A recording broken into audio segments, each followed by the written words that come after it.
या नहीं उपयोग करने देंगे, बल्कि यहीं पर बने हुए दीप और यहीं पर बनी हुई लक्ष्मी और गणेश जी की प्रतिमा दीपावली के अवसर पर हमारे घरों में पूजन हो, यह तब संभव हो पाया है जब हमारे कुम्हार और प्रजापति समुदाय के व्यक्ति को फ्री में मिट्टी मिलना प्रारंभ हुआ, जब उसको सोलर इलेक्ट्रिक चाक प्राप्त हुआ। हमारा अन्नदाता किसान तिलहन उत्पादन में इसलिए आगे बढ़ा है क्योंकि उसके तेल की खपत अब इन दियों में भी हो गई है और घर घर में हो रही है, उसकी भी आमदनी बढ़ी है। आप मार्केट के बारे में मालूम करिए, मार्केट में क्या उछाल था। यह उछाल इसलिए क्योंकि अंतिम पायदान पर बैठे हुए व्यक्ति के जेब में भी पैसा था। जब पैसा था तो वह खरीदारी करने के लिए मार्केट में गया। ये चेन जब बनती है, साइकिल जब बनती है, तब समाज भी समृद्ध होता है और राष्ट्र भी समृद्धि के नए नए प्रतिमान स्थापित करता है।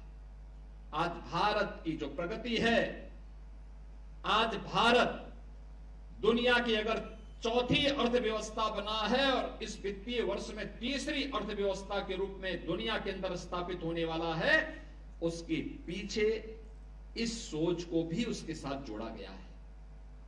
यह सोच भी उसके पीछे है जिसमें समाज के प्रत्येक तबके के लिए कुछ ना कुछ कार्य और पर्व और त्योहार उसके जीवन में भी हो। मुझे याद है आज से 17-18 वर्ष पहले गोरखपुर के गुलरिया के पास के औरंगाबाद गांव की ओर से मैं जा रहा था। मैं सांसद था यहाँ का। उधर से मैं जब गुजर रहा था तो मुझे एक ढेर में धुआं निकलते हुए दिखाई दिया, तो मैंने समझा कि ये कोई ज्वालामुखी तो नहीं है। तो मैंने गाड़ी रोकी तो मैंने वहां पे कुछ लोग थे, मैंने कहा ये धुआं कैसे उड़ रहा है भाई, कोई ज्वालामुखी तो नहीं फट गया क्या यहाँ? उन्होंने कहा ज्वालामुखी नहीं जी, हम मिट्टी के बर्तन पका रहे हैं। हमने कहा बहुत बड़ा ढेर है। कहाँ? तो मैं उतरा, मैंने कहा कैसे बर्तन तुम पकाते हो बताओ चलो। वो ले गया मुझे अपने घर में, छोटा सा घर था, ले गया दिखाने के लिए, कहा देखे ऐसे हम बर्तन बनाते हैं, ऐसे बनाते हैं। और मैंने कहा इसमें जो ये कलर आता है, ये रंग, उन्होंने कहा ये मिट्टी हम ऐसे इस आंच में पकाते हैं, आंच के अनुसार उसमें अपने आप ही कलर भी चढ़ता है। तो आई गई बात, एक दो बार वो मेरे पास आए थे, साहब मिट्टी नहीं मिल रही है, आप थोड़ा फोन कर देते। तो मैंने उस समय एसडीएम आदि को फोन किया था, डीएम को फोन किया था कि भाई मिट्टी मिल जाए इन लोगों को।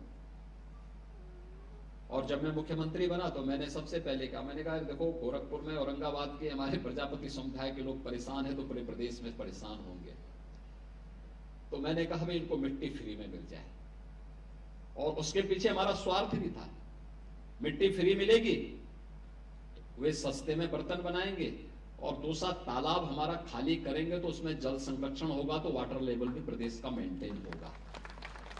यानी आम के आम और गुठली के दाम, फ्री भी उनको मिल जाएगी, हमारा तालाब जल संरक्षण के लिए तैयार हो जाएगा और वाटर लेवल भी प्रदेश का बेहतर रहेगा।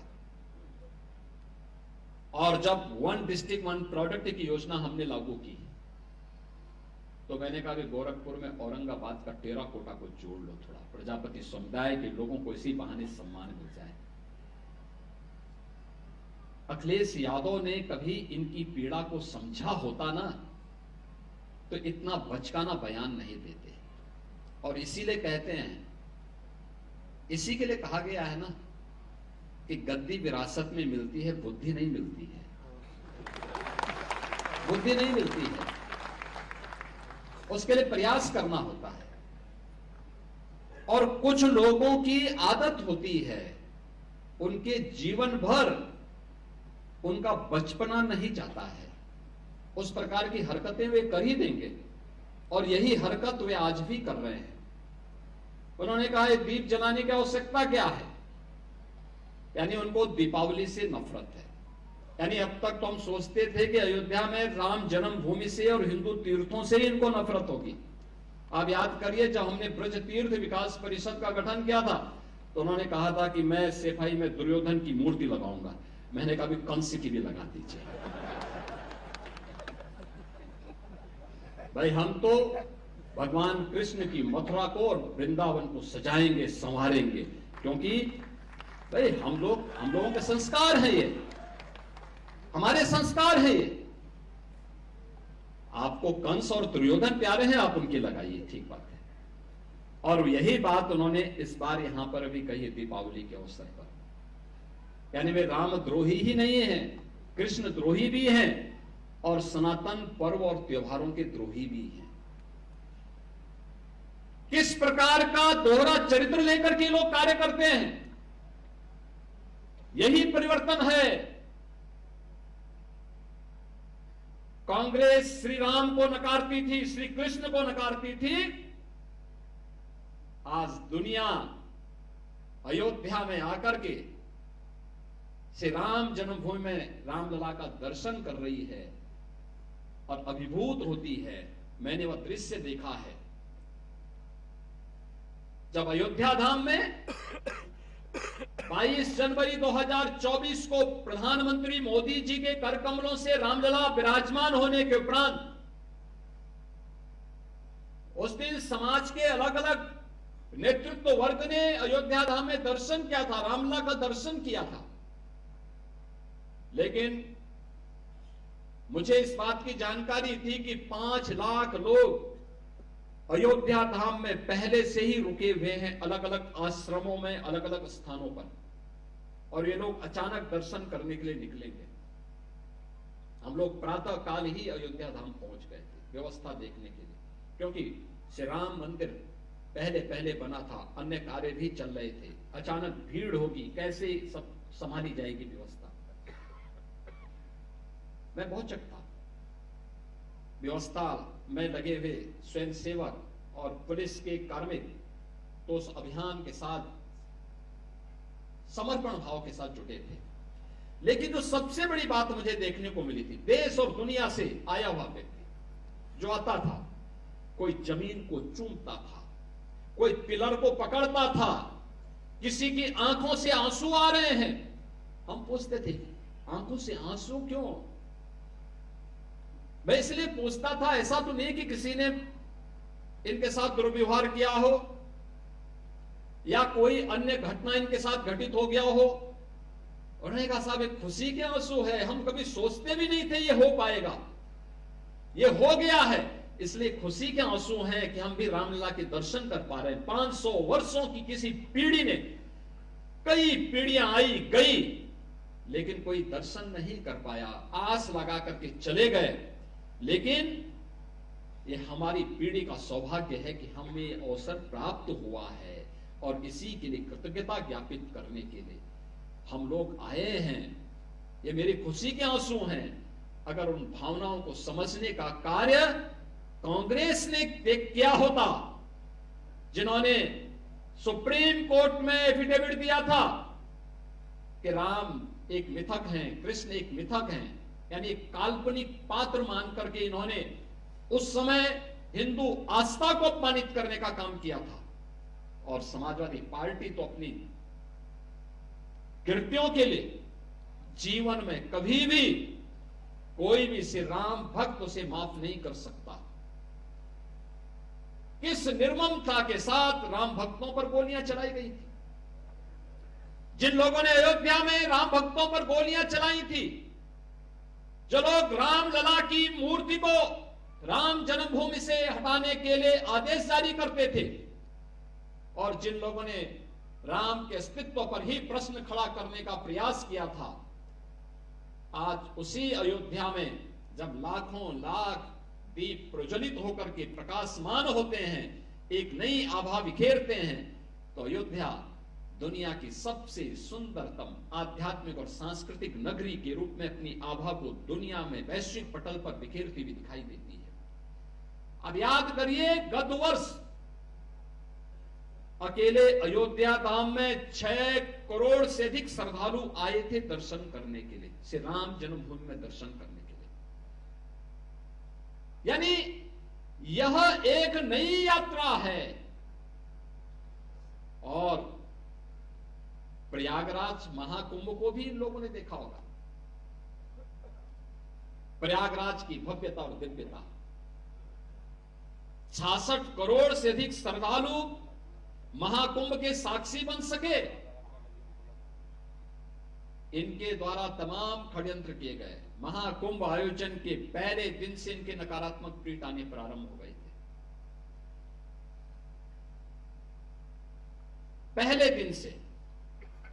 लेकिन जनता ने उनकी नकारात्मकता को ठुकरा करके सनातन धर्म के इस बड़े आयोजन के साथ, महाकुंभ आयोजन के साथ जुड़ करके जितनी भव्यता और दिव्यता प्रदान करने में अपना योगदान किया, जिस भव्यता के साथ आयोजन प्रयागराज में संपन्न हुआ, वो अद्भुत है। दुनिया को कौतूहल और आश्चर्य की निगाहों से देखने के लिए मजबूर कर देता है। बहनों और भाइयों, यह आयोजन हम सबको इस बारे में भी अवगत कराते हैं, आखिर ये संस्कार कहां से हमें प्राप्त हुए? राष्ट्रीय स्वयंसेवक संघ की पाठशाला से, जिस पाठशाला ने भारत के मूल्य और आदर्शों के साथ हर भारतीय को जोड़ने का प्रयास किया, हर स्तर पर, दबाववश नहीं, स्नेह मिलन कार्यक्रम के माध्यम से। एक एक व्यक्ति को राष्ट्र के प्रति समर्पण का भाव हो, इसके लिए एकता आवश्यक है। एकता हो, इसके लिए जागरूकता भी आवश्यक है। अक्सर होता है, कोई सफलता प्राप्त होती है, हम निश्चिंतता में सोने लगते हैं। आज से 2000 वर्ष पहले भारत दुनिया की सोने की चिड़िया मानी जाती थी, भारत का स्वर्ण युग माना जाता था। लेकिन हम उस आभा में सो गए, निश्चिंत हो गए। परिणाम क्या रहा? विदेशी हमले प्रारंभ होने शुरू हो गए, विदेशी हमले होने शुरू हुए, और फिर धीरे धीरे करके समाज को तोड़ने की दुष्प्रवृत्ति जो खड़ी हुई, वह आज भी समाप्त नहीं हुई है। आप देख रहे होंगे, कुछ चीजें आपके सामने बहुत स्पष्टता के साथ दिखाई देती हैं, जिसको हम हल्केपन से लेने का कार्य करते हैं।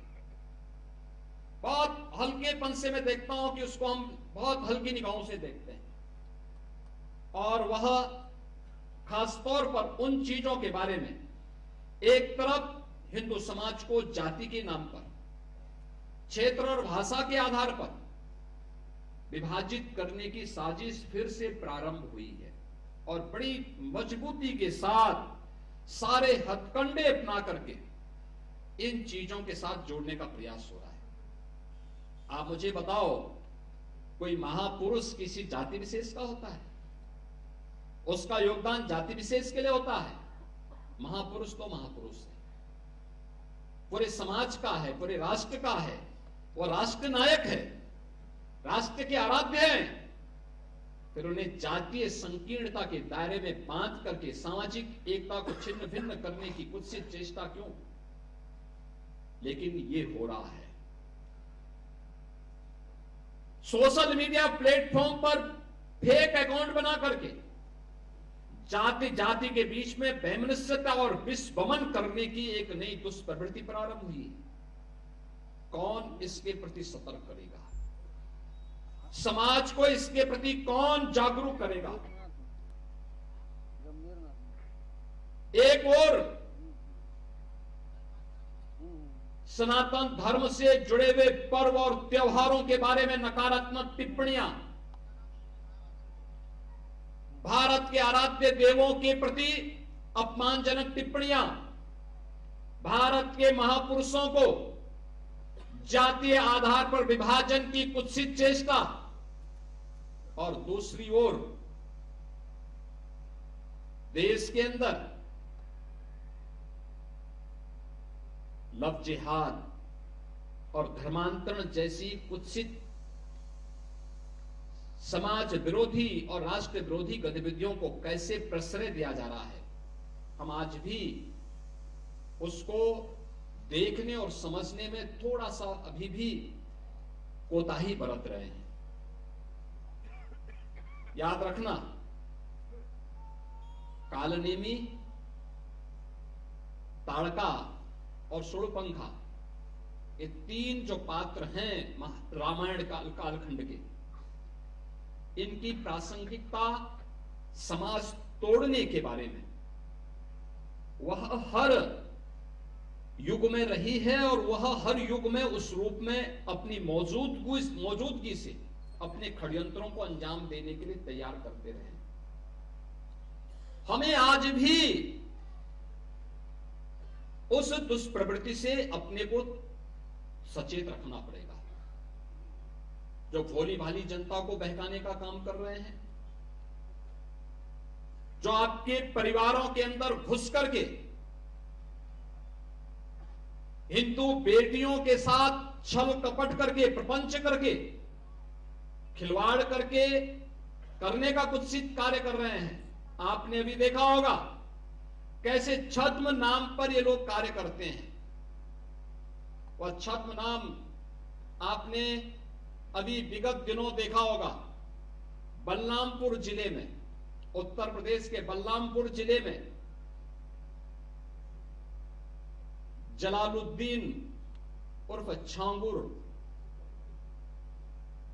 के षड्यंत्रों को आपने देखा होगा।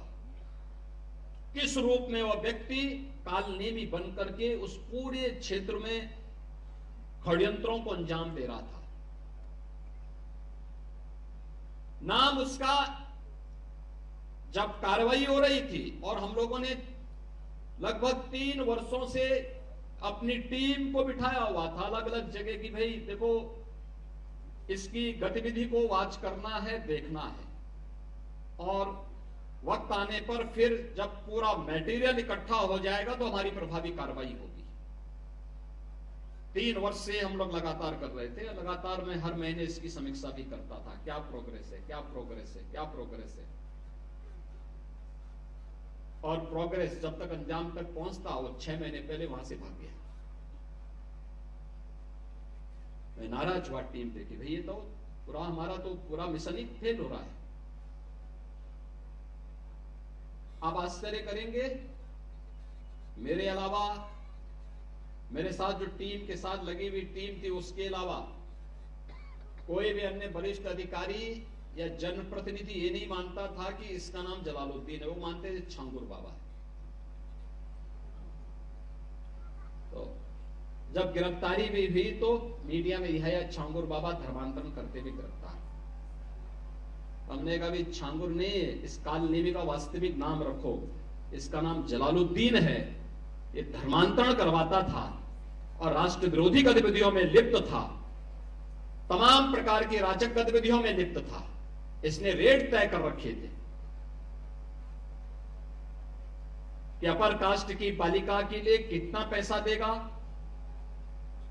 पिछड़ी जाति की बालिका के लिए कितना देगा, अनुसूचित जाति की बालिका के लिए कितना पैसा देगा, और पैसा कहां से आ रहा है। पैसे का स्रोत आपको भी नहीं मालूम होगा, वो कोई दूसरे देश से नहीं आ रहा है, आप ही के पास से। आप जब कोई सामान खरीदते हैं तो सामान खरीदते समय एक चीज जरूर देखिए, क्या उसमें हलाल सर्टिफिकेशन तो नहीं लिखा हुआ है। यानी हर वस्तु में हलाल सर्टिफिकेशन। हमने यूपी में बैन किया है, मुझे लगता है कि आज यूपी के, उत्तर प्रदेश के अंदर कोई उसको खरीदने का या कोई बेचने का दुस्साहस नहीं करेगा। लेकिन आप आश्चर्य करेंगे, साबुन का भी हलाल, कपड़े का भी हलाल, दियसलाई का भी हलाल। मैं भौचक था।